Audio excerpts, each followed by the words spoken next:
पिछले कुछ दिनों से ट्विटर पर और कई और सोशल मीडिया प्लेटफॉर्म पर शशि थरूर के एक 2009 के ट्वीट को लेकर बवाल मचा हुआ है। 26 मई 2009 को किए गए अपने ट्वीट में शशि थरूर लिखते हैं कि उन्होंने अपने पुराने मित्र यानी जॉर्ज सोरोस से मुलाकात की है। मुलाकात कहां हुई, इसे लेकर थरूर चुप रहे। दरअसल जब भी भारत में खासकर सोशल मीडिया पर जॉर्ज सोरोस को लेकर बात होती है, थरूर का यह ट्वीट बार बार कोट किया जाता है। अब जब हाल में ऐसा फिर हुआ तो थरूर ने अपने 26 मई 2009 वाले ट्वीट पर सफाई दी है। उन्होंने कहा है कि इसके बाद वे विदेश राज्य मंत्री रहते हुए एक और बार सोरोस से न्यूयॉर्क में तत्कालीन भारतीय राजदूत हरदीप सिंह पुरी द्वारा आयोजित डिनर पर मिले थे। थरूर ने क्लैरिफिकेशन में भी यह नहीं बताया कि पहली मीटिंग कहां हुई थी। खैर, उनकी सफाई को लेकर खुद हरदीप पुरी ने क्या बताया वो आप खुद सुनिए। तो उन्होंने उस समय कहा कि ये जॉर्ज सोरोस को भी बुला लेना। तो मैंने पूछा, भाई मैं जॉर्ज सोरोस को तो जानता नहीं हूँ, पर आप कहते हो मैं बुला लेता हूँ। मैंने बुला लिया। मैं तो ना जॉर्ज सोरोस से उससे पहले मिला हूँ ना उससे बाद में मिला हूँ। दरअसल थरूर साहब जो छिपा रहे हैं वो हम आपको बताते हैं। इसके लिए आप जरा ये क्रोनोलॉजी ऑफ इवेंट समझिए। 2009 में 16 अप्रैल से 13 मई तक 15वीं लोकसभा की 543 सीटों के लिए चुनाव हुए। 16 मई को चुनाव आयोग ने नतीजे घोषित किए। कांग्रेस को 206 और उसके गठबंधन यूपीए को 262 सीटें मिली। एसपी, बीएसपी और आरजेडी जैसी पार्टियों ने यूपीए को बाहर से समर्थन दिया। इस तरह से दूसरी बार यूपीए की सरकार बननी तय हो गई। यहीं से भारत विरोधी सोरोस की एंट्री होती है। तत्कालीन राष्ट्रपति प्रतिभा पाटिल ने 22 मई 2009 को डॉक्टर मनमोहन सिंह को प्रधानमंत्री पद की और दूसरे नेताओं को मंत्री पद की शपथ दिलवाई। लेकिन बात यहीं खत्म नहीं होती। इसके बाद एक शपथ ग्रहण समारोह और हुआ। लगभग एक सप्ताह बाद यानी 28 मई 2009 को तत्कालीन राष्ट्रपति प्रतिभा पाटिल ने कई और मंत्रियों को शपथ दिलवाई। इसी दिन यानी 28 मई को शशि थरूर ने भी union minister of state for external affairs की शपथ ली। अब आपने खेल समझ लिया होगा। अगर नहीं समझे तो बस देखते जाइए। 26 मई 2009 को थरूर अमेरिकी अरबपति सोरोस से मिलते हैं। इसकी जानकारी उन्होंने खुद ट्वीट करके दी थी। 28 मई को यूपीए 2 का दूसरा शपथ ग्रहण समारोह हुआ। इस दिन थरूर ने भी शपथ ली। इसका मतलब है कि 28 मई को भारत विरोधी जॉर्ज सोरोस दिल्ली में ही था, अर्थात कांग्रेस नेतृत्व वाली यूपीए सरकार के शपथ ग्रहण के समय सोरोस यही मौजूद था। अभी कहानी खत्म नहीं हुई, बल्कि यहां से शुरू होती है। अभी तो हम आपको इस बात के कई सबूत दिखाएंगे कि सोरोस यूपीए 2 के शपथ ग्रहण समारोह के दौरान दिल्ली में था। इंडियन एक्सप्रेस की यह रिपोर्ट देखिए। Mister Soros goes to meet an old friend.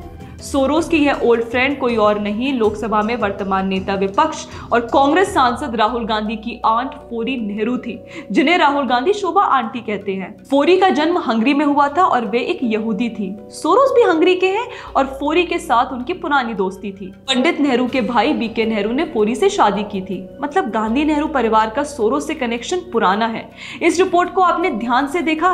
अगर देखा है तो आपने नोटिस किया होगा कि यह रिपोर्ट 29 मई 2009 की है और यूपीए 2 में मंत्रियों का शपथ ग्रहण हुआ था 28 मई 2009 को। इसका अर्थ है कि शपथ ग्रहण के बाद जॉर्ज सोरोस चंडीगढ़ में फोरी नेहरू से मिलने पहुंचा था। राहुल गांधी की आंट फोरी नेहरू और ओपन सोसाइटी के नाम पर दुनिया के देशों में सत्ता परिवर्तन करने का षड्यंत्रकारी जॉर्ज सोरोस की मीटिंग चंडीगढ़ के सेक्टर 9 में हुई थी। मजे की बात यह है कि सोरोस को लेने फोरी नेहरू के बेटे अनिल नेहरू स्वयं चंडीगढ़ एयरपोर्ट पर पहुंचे थे।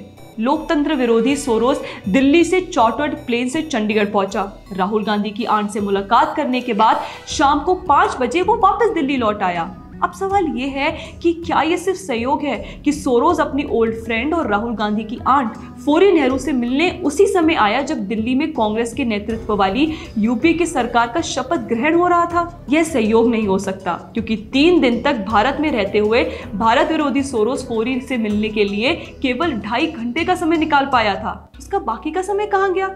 सवाल है कि क्या यूपीए 2 की सरकार ने मंत्रियों की नियुक्ति में सोरोस का हाथ था? यूएस डीप स्टेट का हाथ था? सवाल इसलिए गंभीर है क्योंकि सोनिया गांधी का भी सोरोस से पुराना कनेक्शन है। The forum of democratic leaders in the Asia Pacific यानी FDL-AP नाम का एक संगठन है। भारत विरोधी संगठन का उद्देश्य हमारे जम्मू और कश्मीर का देश से अलग करना है। इस संगठन को सोरोस फाउंडेशन से फंडिंग होती है। यह आश्चर्य की बात नहीं है, क्योंकि भारत को बर्बाद करना ही उसका काम है। लेकिन बड़ी बात यह है कि इस संगठन की को प्रेसिडेंट सोनिया गांधी है।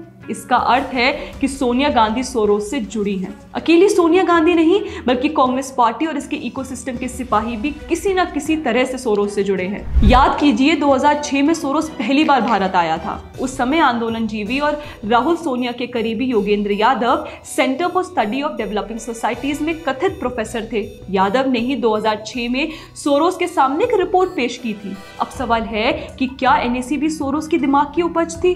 दरअसल 2004 में कांग्रेस के नेतृत्व वाले यूपीए ने पहली बार सरकार बनाई थी। सोनिया गांधी ने मनमोहन सिंह को मुखौटा प्रधानमंत्री बनाकर नेशनल एडवाइजरी काउंसिल नाम से अपनी एक किचन कैबिनेट बना ली थी और वही किचन कैबिनेट सरकार चलाती थी। सबसे बड़ी बात यह है कि एनएसी के ज्यादातर सदस्यों का कनेक्शन सोरोस से था, जैसे हर्ष मंदर, फरहान नकवी, अनु आगा, जॉन ब्रजे जैसे लोग एनएसी के सदस्य थे और प्रत्यक्ष या फिर अप्रत्यक्ष तौर पर ये लोग जिन संगठनों से जुड़े थे उन संगठनों को किसी न किसी तरह से सोरोस फंडिंग कर रही थी। एनएसी में सोरोस के लोग थे, ये आपने देखा, यानी कि यूएस डीप स्टेट के लोग थे जो कि एनएसी द्वारा सरकार के निर्णय कर रहे थे। अब याद कीजिए कि जनवरी 2006 में मणिशंकर अय्यर को पेट्रोलियम मंत्रालय से हटाया गया था। उनकी जगह मुरली देरा को मंत्री बनाया गया था। बाद में कई मीडिया रिपोर्ट्स में यह बात सामने आई कि यूएस के दबाव में अय्यर को हटाया गया था। अय्यर ने स्वयं यह बात कही कि उनको हटाने से यूएस खुश था। दरअसल अय्यर ईरान पाक भारत ऊर्जा पाइपलाइन के लिए काम कर रहे थे